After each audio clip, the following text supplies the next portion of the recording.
Welcome, my friends, to a new episode of Delta Module 1 Connected Speech Analysis. And let me remind you of what this playlist is all about. We said before that this playlist is dedicated to connected speech analysis, which is a usual question that we encounter in Delta Module 1, Paper 1, Task 5. Okay, right. So what we're going to do in this playlist is that we're going to take exam questions, okay, focusing on this very, very specific part.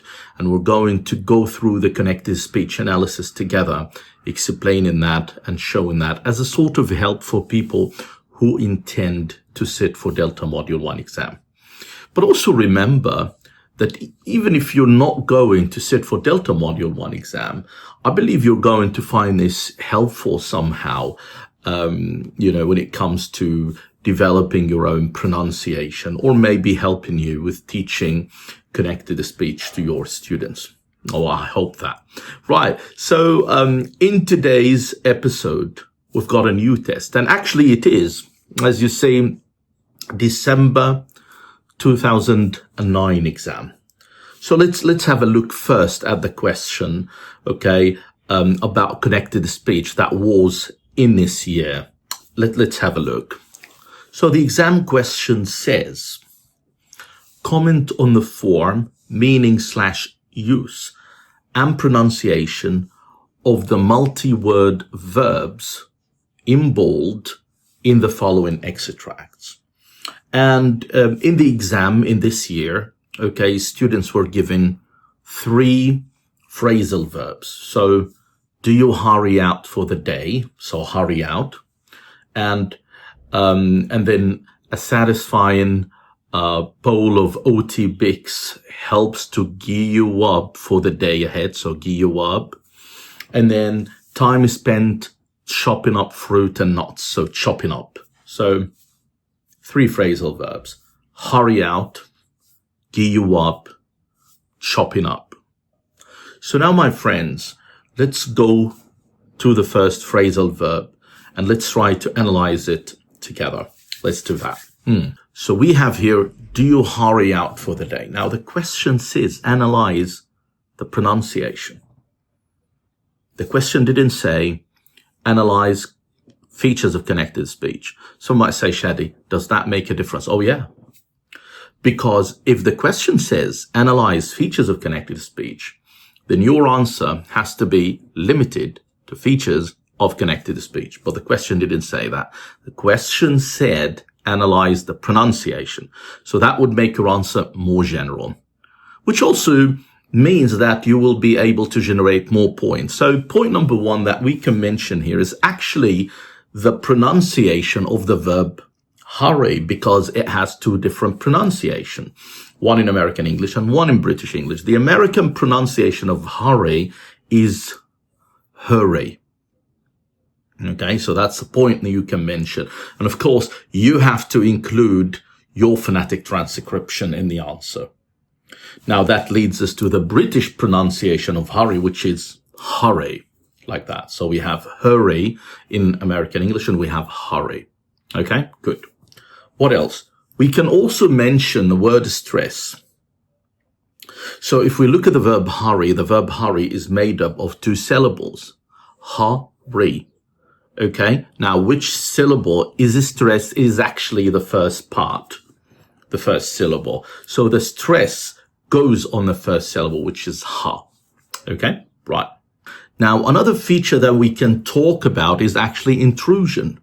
The use of the intrusive sound y between hurry and out. And as I explained before, intrusion is one of the features of connected speech that can be easily detected in Delta Module 1 exam. How would you know that? When you find a word ending in a vowel, meeting another word, starting with a vowel. So you have 2 vowels meeting, one at the end of the first word, meeting another at the beginning of another word, like hurry, it ends with a vowel e, hurry.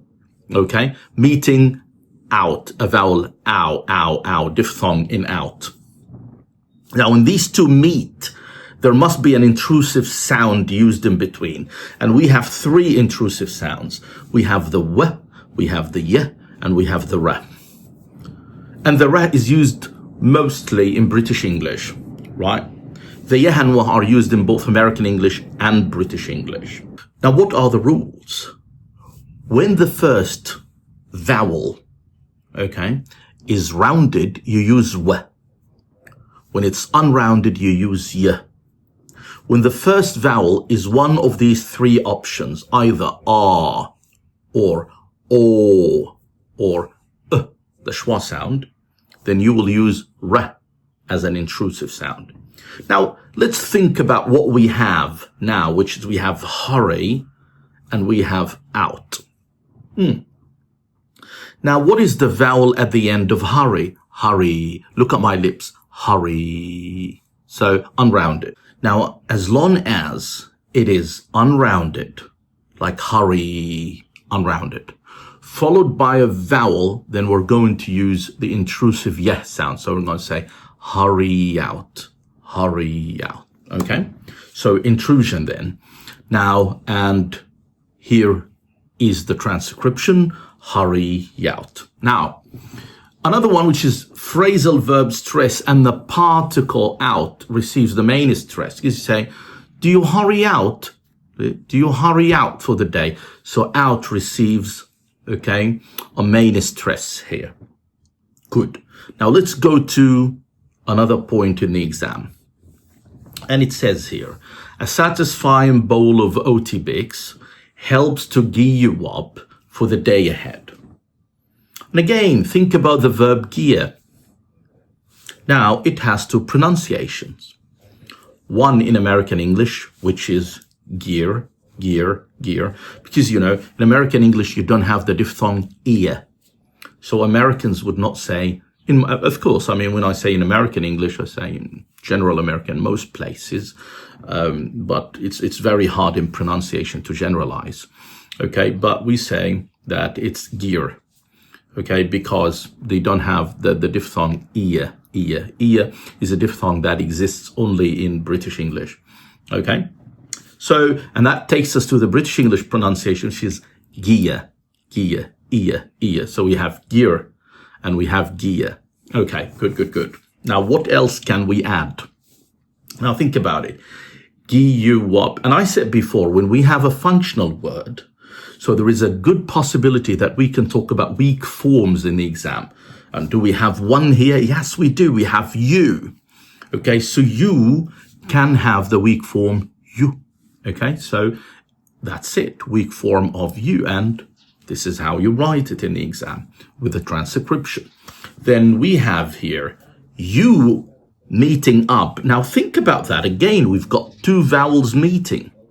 You, but my lips are rounded this time. You. Okay, meeting up. It's two vowels are meeting. And what do we call this? We call it again intrusion. But this time, the use of the intrusive sound will be w. Why? Because my lips are rounded when I say you. Okay, between you and up, and that would give us you up.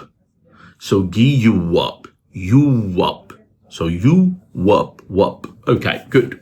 Now, and then we talk about the phrasal verb stress here, and the particle up receives the main stress. So you say gee you up.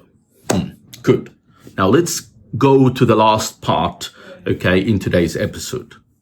And in that part, my friends, we have time spent chopping up fruit and nuts. Chopping up. And again, chop, that is a verb that has two pronunciations, one American, one British. So the American pronunciation of chopping will be chopping.